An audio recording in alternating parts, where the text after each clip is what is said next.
Assalamualaikum warahmatullahi wabarakatuh. Di sini kami dari kelompok 11 yang beranggotakan Evi Dewi Saputri, Anissa Putri Armita, dan Nur Maulide akan mempresentasikan hasil kerja kelompok kami tentang Ijtihad Maqasidhi dalam ekonomi Islam. Materi yang pertama yaitu pengertian Maqasid al-Syariah, kedua klasifikasi Maqasid al-Syariah, 3. Metode penemuan Maqasid al-Syariah, 4. Tarjih al-Maqasid sebagai salah satu metode ijtihad maqasidhi dalam ekonomi Islam, 5. Urgensi Maqasid al-Syariah dalam ekonomi Islam, dan yang 6. Maqasid al-Syariah dalam kegiatan ekonomi.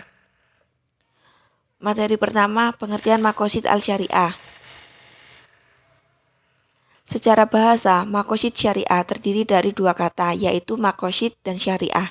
Maqasid artinya kesengajaan tujuan, sedangkan syariah secara bahasa artinya jalan menuju sumber air. Jalan menuju sumber air dapat diartikan sebagai jalan menuju sumber kehidupan.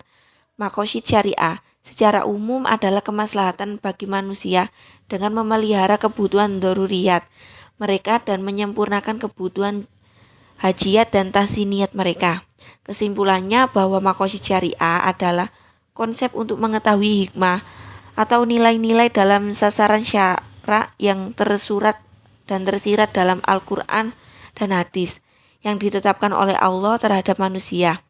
Adapun tujuan akhir hukum tersebut adalah maslahah atau kebaikan dan kesejahteraan umat manusia baik di dunia dengan muamalah maupun di akhirat dengan akidah dan ibadah. Sedangkan cara untuk mencapai kemaslahatan tersebut, manusia harus memenuhi kebutuhan daruriyat atau primer, menyempurnakan kebutuhan hajiyat atau sekunder, dan tahsiniyat tersier. Materi kedua, klasifikasi maqasid al-syariah. Secara ringkas, klasifikasi maqasid syariah dapat dijelaskan sebagai berikut. Yang pertama, hak Allah, juga dikenal dengan hifz al-din, memelihara agama. Yang kedua, hak hamba secara kolektif yang meliputi memelihara umat manusia, hifz al-insan atau al-nas, memelihara kaum muslimin, hifz al-ummah, memelihara negara, hifz al-daulat, memelihara masyarakat, hifz al-mujtama, dan yang terakhir memelihara keluarga, hifz al-nasl atau usroh. Selanjutnya hak hamba sebagai hak individu, hifz al-nafs, berupa memelihara dimensi batin atau non-batin material manusia. Maknawi, memelihara dimensi lahiriah atau material atau fisik manusia, hifz al-nafs, memelihara harta, hifz al-amal. Gabungan hak Allah, hak umat, dan hak hamba yang meliputi pemeliharaan lingkup hidup, mengantisipasi pencemaran lingkungan, dan sebagainya. Hal ini dikenal dengan hifz al-alam, memelihara alam atau lingkungan. Seluruh maqasid di atas dapat disimpulkan dalam 3 hal, yaitu memelihara agama, hifz al-adin, memelihara manusia, hifz al-insan, dan memelihara materi, harta, dan alam, hifz al-mal atau al-alam. Dalam hal ini, hifz al-insan dapat dikatakan sebagai sentral maqasid. Hifz al-insan meliputi dimensi lahiriah, fisik, atau batiniah, psikis. Yang nomor 3 yaitu metode penemuan maqasid syariah. Secara ringkas, klasifikasi maqasid syariah tidak lahir begitu saja, melainkan melalui suatu proses yang cukup panjang. Hal ini dapat dijelaskan sebagai berikut, yaitu yang pertama jejak dalam Al-Quran, yang kedua yaitu masa tadwin. Awalnya secara tidak terdefinisikan, banyak para ulama terdahulu yang sudah menyinggung maqasid syariah. Yang nomor 3 yaitu masa tadwin secara khusus. Dalam akhir abad kelima ini baru mulai muncul karya di bidang maqasid syariah secara lebih khusus, yakni sebagai berikut. Yang pertama, Imam Haramain al-Juwaini. Diawali oleh Imam Haramain al-Juwaini dengan karyanya Al-Burhan, Al-Waraqat, Al-Ghiyasi, Mughisil Khalq. Boleh jadi beliau yang pertama kali secara detail menjelaskan tentang maqasid syariah dan pembagiannya secara lengkap, bahwa adanya pembagian daruriyat, hajiyat, dan tahsiniyat. Yang kedua yaitu Abu Hamid al-Ghazali. Murid al-Juwaini ini juga menulis lebih dalam adalah Abu Hamid al-Ghazali dengan karyanya di bidang fikih dan usul fiqh seperti Al-Mustasfa, Al-Manhul, Ihya Ulumuddin, dan lain-lain. Yang nomor 3 yaitu Al-Razi. Beliau juga menuliskan pembagian daruriyat, hajiyat, tahsiniyat, serta menyebutkan kelima maqasid untuk tahsiniyat yang membaginya menjadi dua, yaitu yang bertentangan dengan kaidah mu'tabarah dan yang tidak bertentangan. Yang nomor 4 yaitu Saifuddin Al-Amidi. Dilanjutkan dengan kemunculan Saifuddin Al-Amidi dengan bukunya Al-Ihkam fi Usul Al-Ahkam dan Ghayatul Maram. Al-Amidi lebih luas membahas tentang urutan mana yang seharusnya lebih diprioritaskan dan mana yang tidak. Lalu yang nomor 5 yaitu Ibnu Hajib. Lalu diteruskan oleh Ibnu Hajib dengan kitabnya Nafais Al-Usul, Syarah Al-Masul, Al-Furuq, Al-Ihkam fi Tamyiz, Al-Fatawaan, Al-Ahkam wa Tasarruf, Al-Qadi wal Imam. Dan yang nomor 6 yaitu Izzuddin Abdussalam yang merupakan murid Al-Amidi. Ini di tangan beliaulah maqasid mendapatkan lompatan besar dengan karyanya Qawaid Al-Ahkam fi Masail Al-Anam. Dia menjelaskan dengan detail tentang hakikat masalih dan mafasid serta detail perbedaan keduanya, mengurutkan kedua dan seterusnya. Dari karya beliau inilah nantinya Asy-Syatibi mendasarkan pemikirannya di bidang maqasid. Yang ketujuh yaitu Al-Qarafi adalah murid dari Al-Iz, menulis kitab Al-Furuq, beberapa kaidah tentang maqasid dan kaidah wasail serta kaidah masyaqqah yang menggugurkan serta yang tidak menggugurkan. Dan yang nomor 8 yaitu Ibnu Taimiyah. Lalu muncul Ibnu Taimiyah yang menempatkan ilmu maqasid syariah sebagai tujuan fikih dalam agama, dan bahwa mereka yang mengingkari adanya maqasid syariah pada tiap syariat dianggapnya telah ingkar kepada syariat itu sendiri. 4. Tarjih al-maqasid sebagai salah satu metode ijtihad maqasidi dalam ekonomi Islam. Maqasid syariah adalah sebagai sebuah metodologi di dalam memecahkan persoalan-persoalan hukum Islam, sudah dilakukan sejak dahulu kala. Menurut Jasar Audah, ijtihad Umar merupakan pembuktian bahwa sahabat Nabi di dalam memecahkan persoalan-persoalan hukum tidak selalu menerapkan pada apa yang disebut dilalah al-lafiz, melainkan juga mereka terus-menerus melakukan apa yang diistilahkan dengan dilalah al-maqasid. Satria Effendi M. Zain membagi ijtihad kepada dua bentuk, yakni ijtihad istinbati dan ijtihad tatbiqi. Yang pertama, ijtihad istinbati adalah upaya menyimpulkan hukum Islam dari sumber-sumbernya. Di dalam ijtihad istinbati, yang menjadi pusat perhatian adalah pemahaman terhadap sumber-sumber hukum Islam yang dilakukan baik dengan pendekatan kebahasaan maupun pendekatan maqasid syariah. Yang nomor 2 yaitu ijtihad tatbiqi adalah upaya menerapkan hukum Islam itu secara tepat terhadap suatu kasus. Pada dasarnya tujuan utama disyariatkannya hukum Islam adalah untuk memelihara kemaslahatan dan sekaligus menghindari kemafsadatan baik untuk urusan dunia maupun akhirat. Pencarian para ahli usul fiqh terhadap al-maslahah itu diwujudkan dengan metode ijtihad. Ada berbagai macam istilah telah digunakan oleh para ahli usul untuk menyebut metode penemuan sebuah hukum yang kasusnya tidak disebutkan dalam Al-Quran dan hadis. Bisa dikatakan bahwa setiap metode penetapan hukum yang dipakai oleh para ahli usul fiqh bermuara pada al-maqasid al-syariah. Metode istinbat seperti qiyas, ihtisan, dan maslahah mursalah adalah metode-metode pengembangan hukum Islam yang berdasarkan atas maqasid syariah. Materi selanjutnya akan disampaikan oleh saudari Evi. Materi kelima, urgensi maqasid al-syariah dalam ekonomi Islam. Ekonomi Islam adalah bagian dari fikih muamalah yang mengkaji interaksi manusia yang berhubungan dengan kegiatan keuangan. Dalam perjalanannya, tentu mengalami banyak perkembangan dan kemajuan. Hal-hal yang tidak terpikir pada zaman dahulu kala menjadi kenyataan zaman sekarang. Maqasid asy-syariah yang melahirkan maslahah menjadi salah satu model pendekatan dalam ijtihad dan berkedudukan sangat vital dalam fikih muamalah. Maka para ahli teori hukum Islam menjadikan pengetahuan maslahah sebagai salah satu kriteria bagi mujtahid yang melakukan ijtihad.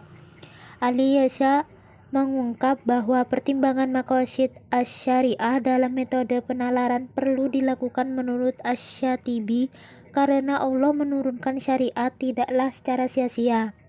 Allah menurunkan hukum untuk kemaslahatan manusia di dunia dan di akhirat. Karena itu, berupaya menemukan tujuan dan maslahat yang dikandung hukum agar tidak terjebak pada mementingkan formal semata, yang mungkin sekali akan kehilangan roh, yaitu kemaslahatan dan tujuan. Maslahah merupakan esensi dari kebijakan-kebijakan syariah atau siasah syariah, termasuk juga kebijakan dalam perekonomian. Maslahah ammah atau kemaslahatan umum merupakan landasan muamalah, yaitu kemaslahatan yang dibingkai secara syar'i, bukan semata-mata profit motif dan material rentability. Kemunculan lembaga dan transaksi modern mendorong fikih muamalah untuk memandang interaksi ini dari sudut pandang yang baru juga. Kebutuhan akan fatwa dan ijtihad jama'i semakin meningkat.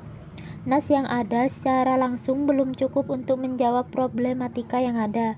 Jika terabaikan, maka kehidupan akan rusak. Disinilah butuh istinbat hukum dengan menilik maqasid asy-syariah dan maslahah secara tepat dan profesional. Jadi, untuk mengembangkan ekonomi Islam, para ekonom muslim harus berpegang kepada maslahah, karena maslahah adalah saripati dari syariah. Para ulama menyatakan di mana ada maslahah, maka di situ ada syariah Allah. Menurut Al-Yasha Abu Bakar, penetapan hukum dengan metode istislahiyah atau maslahah dapat digunakan dalam menyelesaikan dalam 4 jenis maslahah, yaitu: pertama, mencari dan menemukan hukum atas suatu persoalan yang tidak mempunyai nas khusus atau langsung sebagai dalil. Ini adalah tujuan utama dari konsep maslahah. Kedua, sebagian dari penalaran ini paling kurang dalam keadaan tertentu dapat juga digunakan untuk menentukan hukum terhadap masalah baru yang sebetulnya telah mempunyai nas khusus tetapi tidak secara sempurna. Ketiga, sampai batas tertentu, pola dan metode istislahiyah ini tidak diperlukan untuk menyelesaikan kasus-kasus baru, tetapi dapat juga digunakan untuk meneliti ulang, mengubah, memperbaiki suatu, menyempurnakan peraturan lama. Keempat, suatu masalah yang dahulu dianggap mempunyai nas khusus, tetapi ketika diteliti ulang, terbukti penggunanya tidak tepat, sehingga butuh metode istislahiyah. Dari 4 bentuk maslahah di atas, sangat jelas bahwasannya masalah dalam ekonomi sangat butuh kepada metode penalaran ini. Kesimpulannya, maqasid asy-syariah dan maslahah dengan metode istislahiyah mempunyai kedudukan yang sangat penting dalam fikih muamalah, terutama dalam muamalah maliyah atau interaksi ekonomi. Dengan maslahah syariah, Islam memiliki relevansi dengan konteks zamannya dan menjadi syariah selalu up to date, menyapa segenap persoalan kehidupan manusia dengan cahaya ajarannya yang mencerahkan. Melalui maslahah akan terrealisasi kemakmuran dan kesejahteraan dan kemurnian pengabdian kepada Tuhan. Pengabdian maslahah akan mendorong pada pengabdian kebutuhan manusia untuk melanjutkan hidup di dunia dan bahkan untuk mencapai kebahagiaan di akhirat. Materi ke-6, maqasid al-syariah dalam kegiatan ekonomi. Kegiatan ekonomi tak bisa terlepas dari kegiatan kepemilikan dan harta. Seluruh ulama telah sepakat bahwasannya memproteksi harta adalah salah satu bagian dari maqasid asy-syariah dan bagian dari maslahah yang 5 atau 7 yang harus dilindungi. Dalam Islam, harta juga mempunyai tempat penting sebagai sarana kebahagiaan dunia dan akhirat. Aplikasi maqasid asy-syariah dan maslahah sudah terjadi sejak dulu. Dalam sejarah, Khalifah Abu Bakar As-Siddiq memutuskan untuk menyerang muslimin yang tidak mau menunaikan zakat, karena selain ibadah, zakat juga merupakan pemasukan utama negara untuk mensejahterakan ekonomi rakyat. Khalifah Umar bin Khattab pernah melarang kaumnya untuk makan daging 2 hari berturut-turut karena krisis. Beliau juga pernah menjual secara paksa barang timbunan dengan harga standar dan juga pernah mematok harga untuk menghindari monopoli dan bahaya untuk rakyat. Semua itu berangkat dari maslahah. Dalam kegiatan ekonomi mikro, Islam sebagai rahmah lil alamin mengatur seluk-beluk konsumsi atau istihlak distribusi, dan produksi. Semua pengaturan tersebut mengarah pada maslahah untuk menjaga dan menjauhi kegiatan pengabdian dan menyanyiakan hak milik seperti perintah potong tangan untuk mencuri, larangan mubazir, dan masih banyak lagi. Dewasa ini aplikasi Maqasid Asy-Syariah dalam menjawab kemajuan sains dan teknologi modern sangatlah banyak. Di antaranya dilegalkannya lembaga dan transaksi baru sebagai jawaban dari panggilan kebutuhan masyarakat. Di antaranya mendirikan perbankan, asuransi, sukuk, dan multifinance, capital market, dan lain-lain. Maslahah juga tidak akan pernah lepas dari fatwa-fatwa kontemporer. Di Indonesia, DSN MUI juga menerapkan Maqasid Asy-Syariah dalam banyak fatwa yang dikeluarkannya. Di antaranya fatwa kebolehan jual beli emas secara tidak tunai, yang pada dasarnya emas dikategorikan dalam aset yang mengandung riba. Semua hal tersebut dilihat terdapat maslahah yang sangat besar bagi umat untuk mengembangkan ekonomi. Selama tidak bertentangan dengan syariah, inovasi-inovasi baru tersebut sangatlah penting dan dibutuhkan untuk diwujudkan. Sekian dari kelompok kami, kurang lebihnya mohon maaf. Wassalamualaikum warahmatullahi wabarakatuh.